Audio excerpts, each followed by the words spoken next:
Good afternoon. This is the 2020-2021 CFC Zone 28 Northern Ohio Virtual Charity Fair presented by your Cleveland area loaned executive team. My name is Mitchell Rivas. I'm one of your loaned executives on loan from the United States Postal Service. Today you will hear from a few of our local charities that benefit from the generosity of our federal employee base. Whether you donate your time, talents, or treasures, we are grateful to have you as part of the CFC team. I'd like to start the event by letting you hear from the matriarch of our team. She is a very familiar face and name to the CFC campaign. She's dedicated over 3 decades to the success of the CFC, and her effort sets a high bar for us, your loaned executive team. This leader has vowed to take every loaned executive entrusted to her and to return them to their agencies even better and more professional than they were given to her. She has raised many millions of dollars due to her efforts and duplicated it with campaign managers all over the state of Ohio. She has a heart for many causes and charities that represent her Cleveland area community. Ladies, gentlemen, and distinguished guests, I present to you our role model and leader of the Cleveland area, Zone 28, our CFC Associate Director, Ms. Carol McLean. Good afternoon, everyone, and thank you, Mitchell Rivas, for such a wonderful introduction. As he said, my name is Carol McLean, and yes, I've been involved with the Combined Federal Campaign for 30 years, so been around the campaign, know it, and love it. We all know there's a lot of things going on in our world now. If we looked at our news today, they're talking about we're under cyber attack. We know the COVID has hit us. We just got over a very grueling election. And there's just so many things that we think about as we're sitting in our homes, because guess what? We're not supposed to leave our homes because there's a COVID virus out here.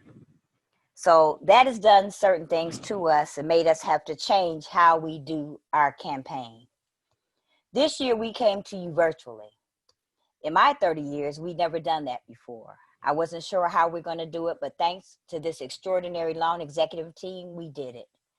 And we'd like to thank you for bearing with us, because we cannot come face to face as we normally do and what we like to do, but we still came to you and tried to spread this CFC message. There are a lot of agencies that are available to you through Combined Federal Campaign. I know you know about them. There's over 6,000 of them this year in the book. Today we're going to feature a couple of them locally. Providence House, Front Steps, Seeds to Literacy, American Sickle Cell, to name a few. Listen to the agencies and their stories. They have wonderful stories to tell you. It's going to be a difficult end of year, but we're up for the challenge. I know we are. So thank you today for joining us. Have a wonderful holiday, and let's go Combined Federal Campaign. Thank you. Carol, thank you. Thank you for everything that you put into the CFC. I know I speak on behalf of our loaned executive team, our agencies. Your commitment is unmatched, and we are just so appreciative. So before we start the charity fair, I want to make sure that you do mute your devices, close out any programs that you may have going on so that you can focus all your attention to the meeting. And also, if you'd like, you could feel free to enable your camera when you're speaking on behalf of your charity. It's up to you. You don't have to, but you can, so we can see your smiling face. So those of you that met me last year know that I was the face of the United States Postal Service campaign. My role last year was the associate coordinator of the campaign for the Postal Service, and all the 656 post offices that I had the honor of meeting and going to learned of my family's traumatic experience as a result of raising a medically fragile child. Having spent nearly 14 months of my daughter's 28 months here on Earth in a children's hospital, we learned a lot. And I'll repeat that again. We spent 14 of her 28 months here on Earth in a children's hospital. So as you could put it together, my daughter's not here with us anymore. And you'll hear a little bit about her story in a moment. But after going through that, I felt an obligation to shed light on the needs of our community, not only by helping the medically fragile families, but by being a beacon of hope to all the causes and all the CFC charities. To start, I want to take a look at a video from our friends at the Ronald McDonald House of Northeast Ohio. They operate both the Cleveland and Akron Ronald McDonald Houses.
Wow, I had to take a moment and take that video in, not only because of my involvement with the medically fragile community, recognizing some of those faces, but it made me reflect on the last 24 to 48 hours.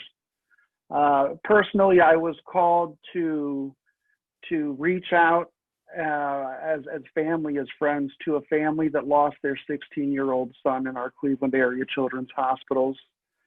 And within that same time span, we were called to celebrate with a family who received a heart transplant for their 2-year-old that they've been waiting over 200 days inpatient. So to everybody in the Ronald McDonald House serving our medically fragile community, I just want to give you a heartfelt thank you. So next, we're going to learn a little bit about Marissa's Mission Foundation. Today, we have Mindy Rivas with us. She is the co-founder and executive director of Marissa's Mission Foundation. Hi, Mindy. Can you tell me a little bit about your organization? Thanks for having me here today. I'd love to tell you a little bit about Marissa's Mission. So like Mitchell said a little earlier, we had a set of twins who were born very early, and little Miss Marissa was born with several heart conditions, one of them being hyper left heart and TIA, which left her very ill for most of her life. We spent 14 out of 28 months in the hospitals with her. And after we lost her at 28 months, we decided that we have to do something great with the love that we have for our child, something great to help other families. So we've decided as a family that we were going to get together and we were going to serve the medically fragile children in our local hospitals. So in doing this, we go in and we love on the families and we provide them with food. We provide them with love, prayers if they ask for it. We provide them with financial help if they need it, hotel rooms if they need to be close by to their family or to their little one who's in the hospital. Pretty much anything that they ask for, we do our very best to make sure it happens. I can't recall a time where we've ever said no.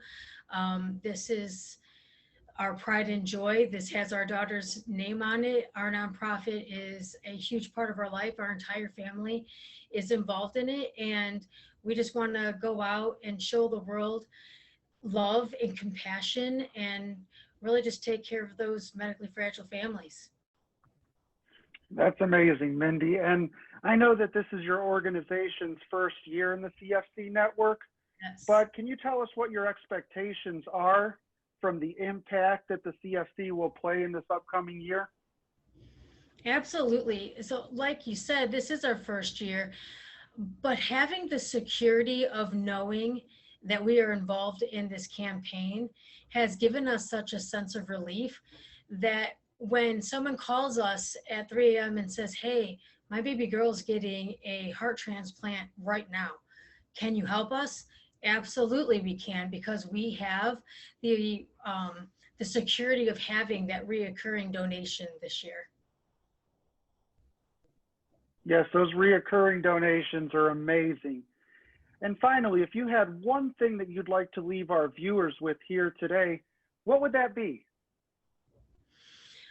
I would have to say that I am very moved and very impressed by the love that people have shown to our foundation this year.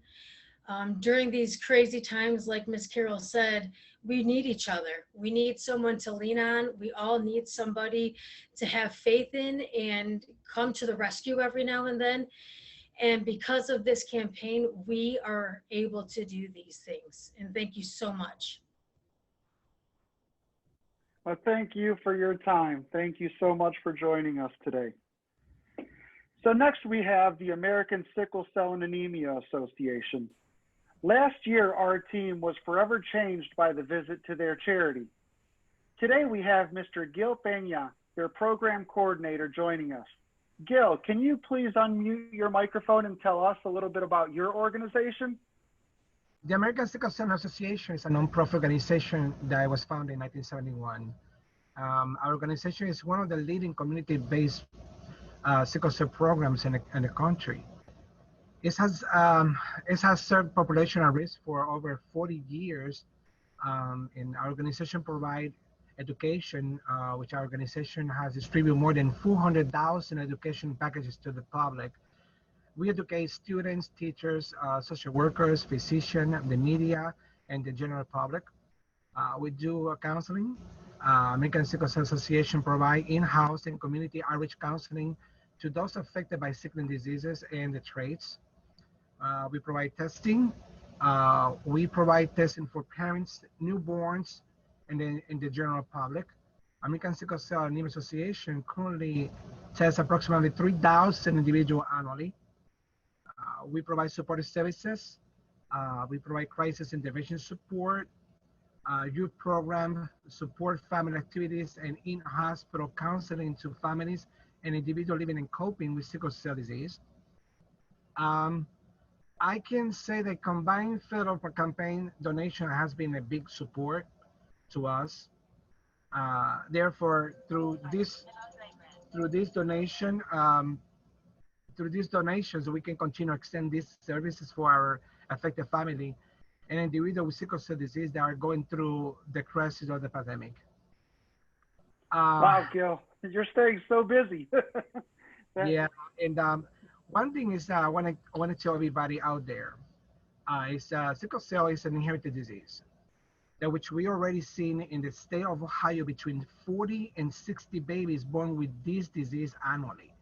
And we also seen adult patients suffering with this illness. Your donation will secure our organization to provide the services this family need to survive not only this illness, but also the pandemic that unpleasant way are killing our patients. Wow, Gil, I can't thank you enough. You guys are changing people's lives, Yeah. and we are honored. We are honored that you are part of the CFC, that you've partnered with us. And I ask every federal employee that's on this call today to please consider donating to the American Sickle Cell and Anemia Association right here in Cleveland. Thank you so much for your time, Gil. You're so welcome. So next, I want to take a pause from the charities and introduce you to one of my colleagues, Mr. Jean-Paul Hill, or JP as he likes to go by. So last week, we were blown away by hearing about his experiences with homelessness. This is my second campaign working with JP, and one thing that's contagious is his kindness, his love for the nonprofits.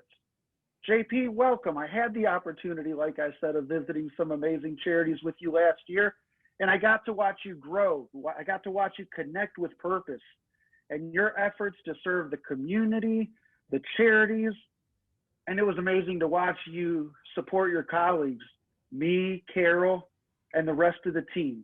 That was just so humbling, JP. But can you tell us a little bit about your cause and why you came back to the CFC campaign this year? Sure. Hello, everybody. Mitch, thank you for that introduction. My name is JP Hill. I'm a patient representative with the Lewis Stokes VA Medical Center. This is my second term with the CFC. And what makes me really feel good today is hearing that we are strengthening and supporting our relationships. The charities are important to each and every one of the loan executives, as well as Ms. Carol McLean. And last year, we decided that we were going to take part in activities to strengthen or re-strengthen those relationships and make them bigger and better. And it appears as if what our efforts last year is leading to is this very thing in year two. This is a wonderful thing that's been put together by Mitch Rivas and Gail Forte this year. It's just absolutely beautiful. Makes me feel really good. As Mitch said, I started a relationship with Front Steps shortly after agreeing to visit with them, to hear what they do, why they do it, and how they do it. And at that time last year, little did I know, they had a plan in place to scale what they do and how they do it up. In other words, they made it bigger. They made it better. That tells me that there are people right here in the Cleveland area devoted to problem solving on behalf of the people that live here. And it's not that we don't care about people that live outside of Cleveland, we do. But the truth of the matter is we live right here. And these charities, these loan executives, and these relationships are absolutely important to scaling up each and every charity, because the charities solve the problems. They absolutely do. They are on the front line and they are up and ready to act on day one. It's a wonderful thing. So Front Steps is a local charity, and they offer transitional housing in addition to case management to both men and women homeless people. And they have a support system in place to deal with people that have been chronically homeless and people that have been just homeless. So it's a wonderful thing. I'm absolutely glad to be associated with it, and I'm looking forward to bigger and better things in year three. Thanks, Mitch, for letting me share. That's amazing, JP. Thank you so much for sharing. You could feel free to mute your mic again if you'd like. And I know that your story impacted Front Steps Housing last year because I was there. And one of the cool things about the CFC network and just networking as loaned executives in your CFC team is that JP was invited to join the governing board of directors. JP did cover a little bit about what Front Steps does. Like he said, they underwent a big project last year, which included an upgrade of their facilities. They had a big response from the federal donors that impacts their mission. So today we also have with us the Greater Cleveland Food Bank. When we hear of displaced individuals, the social issue of eradicating hunger usually follows closely. Since COVID, many families had to turn to the help of their local food banks. Many of you probably see the drive-through food bank distributions that the Greater Cleveland Food Bank has hosted this year. Today, I believe we have Ms. Taylor Holen joining us today. Taylor is the Corporate Relations Manager for the Greater Cleveland Food Bank. Taylor, if you're with us, can you please unmute your mic? And we've seen the powerful video on your website showing what you guys have been doing during this pandemic.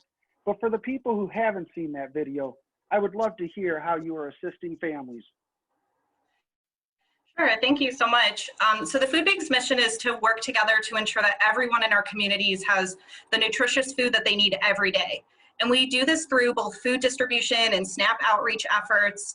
And we continue to provide nutritious food to those in need while working to end hunger tomorrow through connecting clients to much needed resources. For every $1 that's donated to the Greater Cleveland Food Bank, the Food Bank can provide 4 nutritious meals to those in need. It's a huge, huge impact that we have. Since the pandemic began, we've been able to serve more than 375,000 people, and 1/3 of those families that have been seeking assistance since the pandemic has begun are making their first emergency visit to the food bank. And we've distributed more than 400,000 of those emergency boxes since the start of the pandemic through our distribution at the Muni Lot that many have seen, as well as through our partner programs. Typically about 3,000 families on average are served through those Muni Lot distributions, and they'll continue through the end of this December and into next year. So we're not seeing a slowdown in the need. In fact, it's only increasing as the pandemic continues. We're one of the largest we are the largest hunger relief organization in Northeast Ohio, and we've provided nearly 56 million meals in the fiscal year of 2020 to hungry people in Cuyahoga, Ashtabula, Geauga, Lake, Ashland, and Richland counties. And cumulatively, I looked it up in our database. So in all the years that the Greater Cleveland Food Bank has been involved in this CFC campaign, you guys have raised almost $1 million for the food bank. That's a huge, huge impact on our mission and in helping those families in need. And if I could leave you guys with one important fact or thought, yesterday we had our weekly distribution, and it was actually the largest one that we've ever seen. We served more than 11,000 individuals in that distribution. The need is greater than ever, even coming up on the holidays. So we really appreciate you considering the Greater Cleveland Food Bank as you're thinking about your gift during this campaign. Wow, Taylor, that's amazing. You know, I've seen the uptick that you're speaking of, and also I've seen the federal employee body as I'm going to the different locations and agencies. I'm seeing them ask for you guys by name. Everyone is seeing your work. I am just as elated that we've helped contribute over $1 million to your mission. That's amazing. I thank you. I thank your staff, your leadership team, and your volunteers. You know, hunger has no bias, and many of us are seeing unexpected job displacements, unexpected home displacements, and it just gives me that comfort and that joy knowing that we can rely on the Greater Cleveland Food Bank if we need you guys to make sure that our fridges are full and our tummies are appreciative. So thank you so much. Please extend our gratitude to your entire team. I will. Thank you. Wonderful. So next we're going to continue on with the social issues we speak of. Our next charity gives a voice to victims. I had the life-changing honor of visiting this center last year and just meeting so many dedicated individuals here who strive to be an ear to listen and a shoulder to cry on. Today we have Ms. Kylie Eyre the Director of Individual Giving at the Cleveland Rape Crisis Center with us. Welcome, Kylie. Can you tell us about what's going on at the Cleveland Rape Crisis Center? Yes, thank you so much, Mitchell, and thank you for having me today. To give you a little information about CRCC, we know that sexual violence is a growing public health concern across Northeast Ohio. So our mission is to support survivors of rape, sexual abuse, and sex trafficking, promote healing and prevention, and advocate for social change. So a few of the ways that we do this is by offering counseling to survivors and their loved ones, regardless of when they were hurt. So we see people reach out that have been hurt yesterday, a month ago, and then also people that have been hurt decades ago. We also offer a 24-hour hotline that includes phone, text, online chat support, 365 days a year. Anytime someone reaches out, we have someone there to talk to them. We also provide survivors with advocates at the hospital or going through the criminal justice system if they decide to pursue that course. Oftentimes this can be extremely triggering, so we have advocates to help support them in this way. We focus a lot on prevention as well. So we go into schools, well, now we do virtual presentations, but for K through 12 schools across Northeast Ohio, we help educate children to prevent sexual violence. And we have a dedicated program for survivors of human trafficking. And we are thrilled in January to be opening up a drop-in center specifically for survivors of human trafficking. And we will be opening that in the Glenville neighborhood. So I'm sure there'll be more information coming about that, but we feel amazingly excited that we can provide this type of support. And we have 6 locations throughout Northeast Ohio in Cuyahoga, Lake, Ashtabula, and Geauga counties. And to give you a little background, last year we served almost 60,000 individuals, whether it was through our direct programming or our direct services. So the CFC campaign is enormously beneficial to us. We do not charge for any of our services. So firstly, I mean, this support is critical to making sure that we can continue to provide our services and not turn anyone away. And secondly, now more than ever before, survivors are reaching out for our services. We know the impact of this pandemic is so widespread, and we are seeing that especially in survivors. Our hotline calls are up. The number of people reaching out for counseling is higher. So the support from this campaign is just so critical during this time, and we are so grateful for all the years of support that we've had from this campaign. So thank you. Absolutely, and thank you for coming back and being a part of this. I know that just, it's sad that you guys have to be here, but I love that you guys are here. I love that you guys are growing. I love that you guys don't charge. You guys are doing amazing work. I thank you. I thank you so much. If there's one last thing that you have to leave all of our federal donors that'll see this with, what would that be? What do you want them to know about the center? Sure. I think something that maybe people don't know, 1 in 3 of our clients are under the age of 18. So we provide comprehensive trauma-informed children's services, and we work with the caregivers, and we believe and see firsthand that with the right kind of support, children impacted by rape and sexual abuse can recover and they can live healthy and happy lives. That's amazing, Kylie. I hate the statistics. I hate that we even have to have this conversation, but I am so glad you guys are here. Please send our love to your staff, your volunteers. I can't wait till COVID's done, because we would love to visit you guys again. Thanks so much for joining us. Thank you so much for having us. Absolutely. So the next voice you're going to hear from is, I call him a kid. I think he's the youngest guy on our team, but I've learned to love this guy like a brother. He's a fresh face to the campaign, and although this is his first formal campaign, His analytical and mind-boggling perspective has been welcomed in teaching us a new love for Microsoft Excel, for spreadsheets. He's amazing. It's no surprise that he serves as a financial analyst for DFAS. Gabe Forte, welcome, and please tell us a little bit about your cause and why you chose to join the campaign with us this year. Well, thank you very much, Mitch, for those warm remarks. I don't know if it is possible to have a love for Excel. I think there's really just kind of a tolerance of it at best. I'm mildly resentful that I got placed at the spot that I did, because literally every warm thing that I was going to say, someone else has already kind of said, but I will make do with what I have. No, in all seriousness, I'm really grateful to be a part not only of this team, but of, supporting, a lot of these organizations and nonprofits. I'm someone who, is, very passionate about a number of things that have been covered, as well as things along the lines of workforce development and social justice and environmental causes.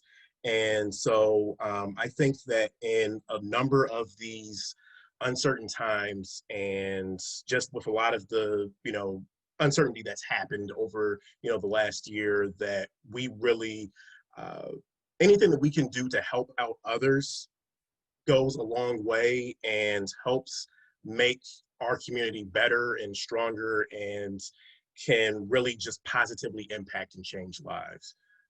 I've learned so much from everybody that's been involved with the campaign, whether they've been my teammates, as fellow loan executives, whether, it's been Ms. Carroll as an associate director, whether it's been the campaign managers for the various federal agencies that are within our zone, or interacting with some of the heads and other members of some of the charities. I've just gotten so many perspectives, and it's, very positive to see that, in spite of us having to do most of these things virtual and digital, that people are still passionate about giving and supporting and helping others in whatever way that they can.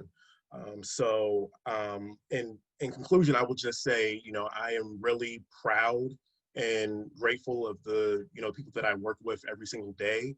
I think that you all are great stewards, citizens, and patriots. And just continue to be the face of change and show some love, everyone.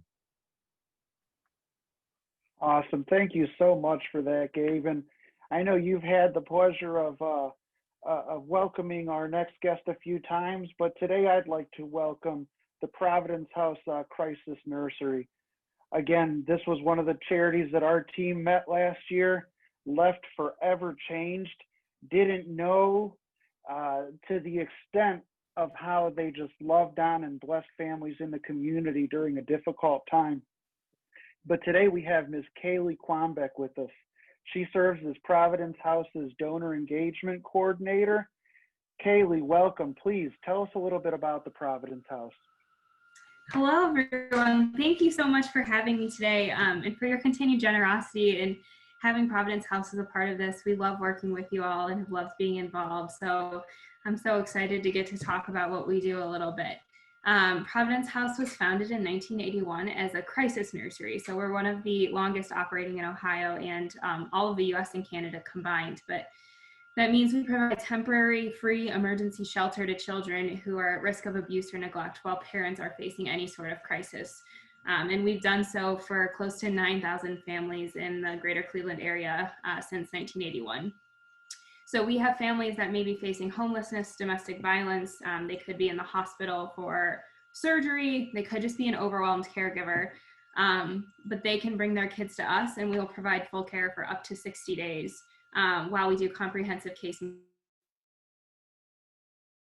We're supporting them in any way that they may possibly need to get back on their feet. Especially during something like a pandemic, we've seen the need for that continuously rise.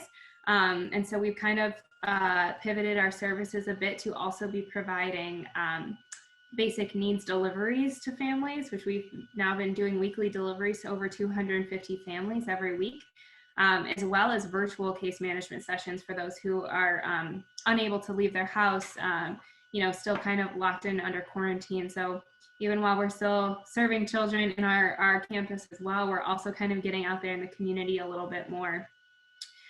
We currently are located on West 32nd Street in Ohio City, but as we've seen the need grow, we're also expanding to a second location at 118th and Buckeye. So we're anxiously awaiting our ability to move into that building and grow out a second nursery where we can serve 25 more kids at a time. So lots of exciting things happening that we couldn't do without the support of campaigns like this. So thank you so much for involving us and continuing to keep our families in your thoughts. Thank you, Kaylee. And I want to highlight one thing that we learned last year when we visited was that a lot of the children that get dropped off to you come with only the clothes on their back. And that just resonated a lot with me as growing up in a crisis situation. I was jumping from foster home to foster home because my parents couldn't provide, and they could have benefited dramatically from something like this. And I plead to our donors today, the donations that come through you through the CFC, they go such a long way. You guys stretch that for clothes, for volunteers, for housing, for staff, for toys. Your network, your services are just completely amazing, and I thank you. Is there one last thing that you want to leave everybody with today?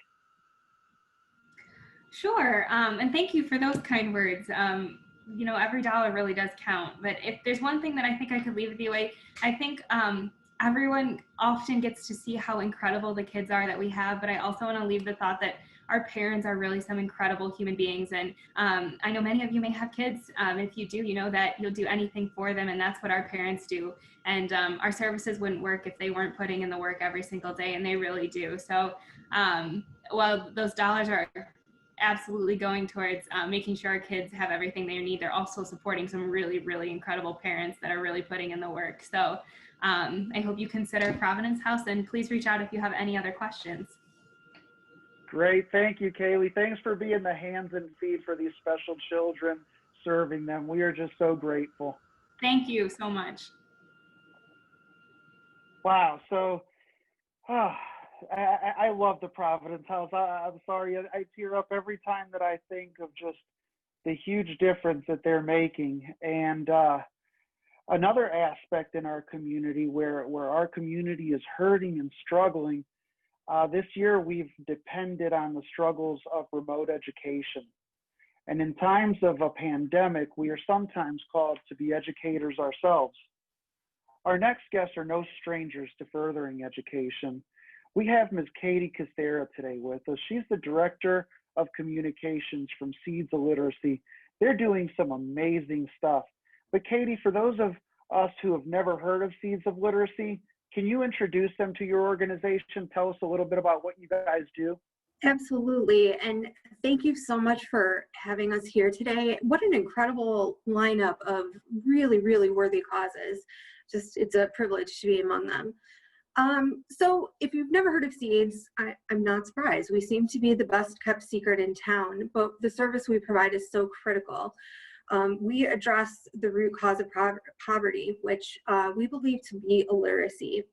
So we're an award-winning program. We offer one-to-one tutoring, individualized instruction to adults in our communities who are going after their GED or other high school equivalency. There's actually 3 different high school equivalencies, but most people have heard of the GED.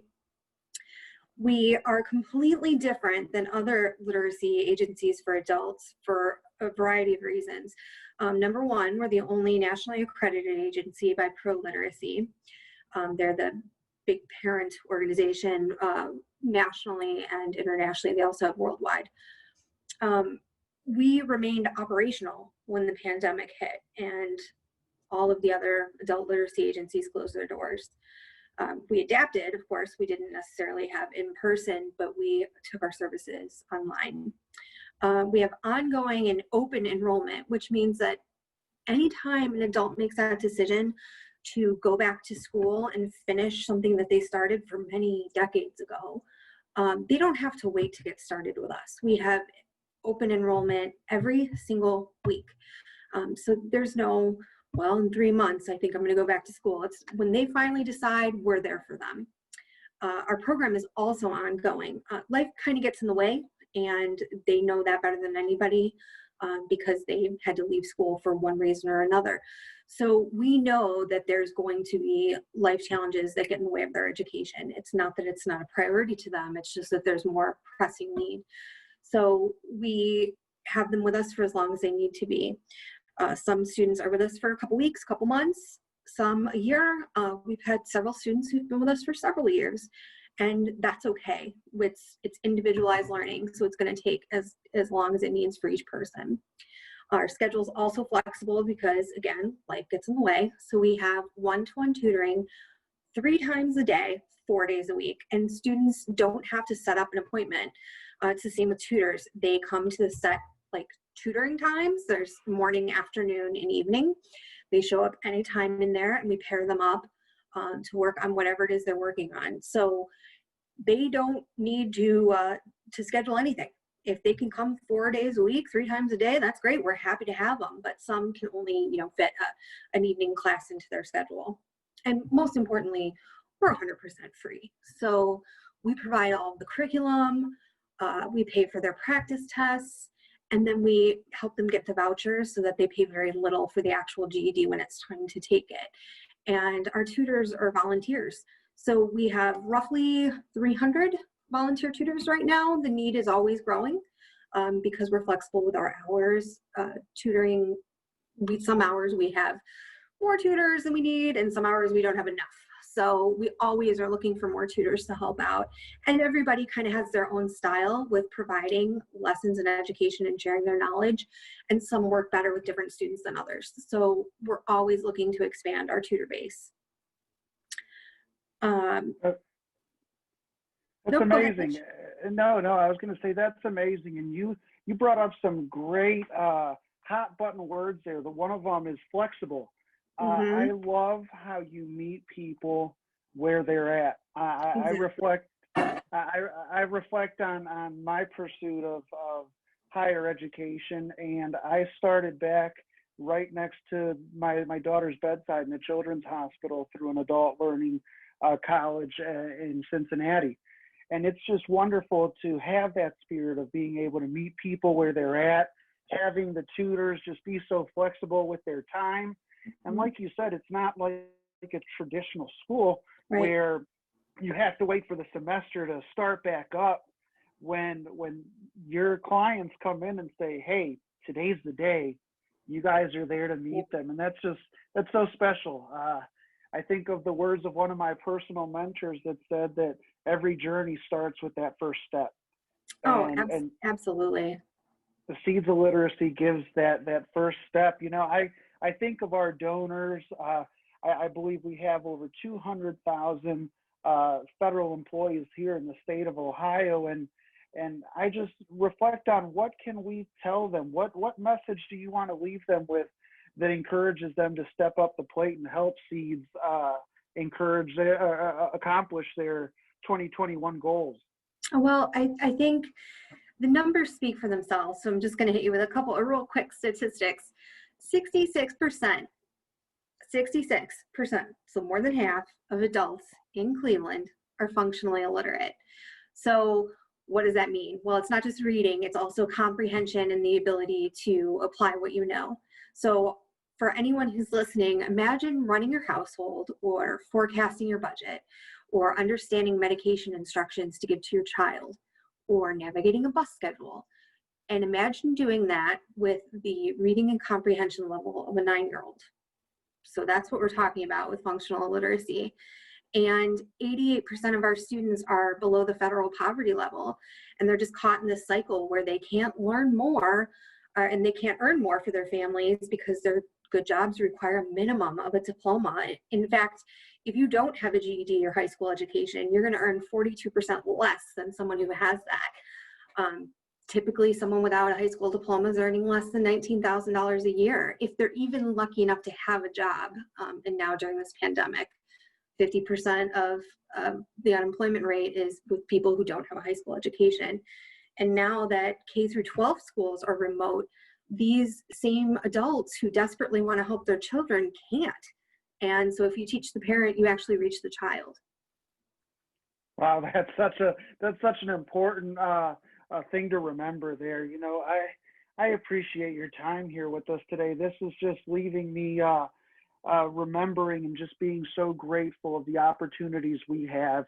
You guys are really leveling the playing field. You guys are blessing future generations. I thank you so much, Katie, for joining us today. Thank you for having us. Thank you. So next, I reflect on another one of my colleagues. He is not with us here in person today, but he's here in spirit. We talked to him this morning. He's enjoying time with his grandchildren. Orlando Thompson Sr., he is our final loaned executive. He's on loan from NASA, from the NASA Glenn Center, and he's just been amazing this entire campaign. Like Carol, he brings a lot of experience to the campaign. And if any of you guys are on this call today and have taken our training, you know that his soothing voice is the one that usually takes us home. But before we end, I want to brag on Orlando a little bit. I met him last year's campaign as the bus driver. He toted us around, and you would have never known that he served as a contract management specialist for NASA. He's been a long-term contributor to the CFC, and he's served as a loaned executive during the terrorist attacks on 9/11. An amazing thing that Orlando did this year is he brought forth astonishing results from his agency during a time of crisis, during a pandemic. I'm grateful that Orlando is part of our team. And before we close, I'd like to hear a word and a mini concert from our friends at City Music Cleveland. City Music brings a platform of music as an expression of art to our community. So let's go ahead and see the mini concert that they provided us with today.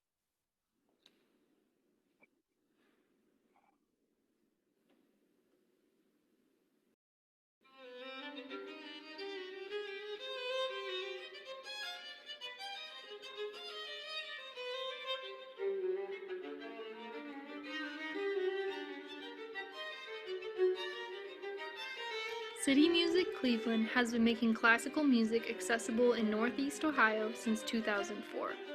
We perform free concerts in local community venues, partnering with neighborhoods to present programs that are engaging and inspirational. During the pandemic, we are focused on maintaining arts access through free live streams and socially distanced concerts in our chamber music series entitled Celebrating Women's Right to Vote and Create, which features works by female composers. We are also creating high-quality digital children's programs that ignite the imagination. The Clorie Benish Children's Outreach Series video productions will be used in local Cleveland schools where children and teachers are navigating the challenges of virtual learning. We all need the arts now more than ever, and a gift to City Music Cleveland supports the healing and resilient power of music for local communities.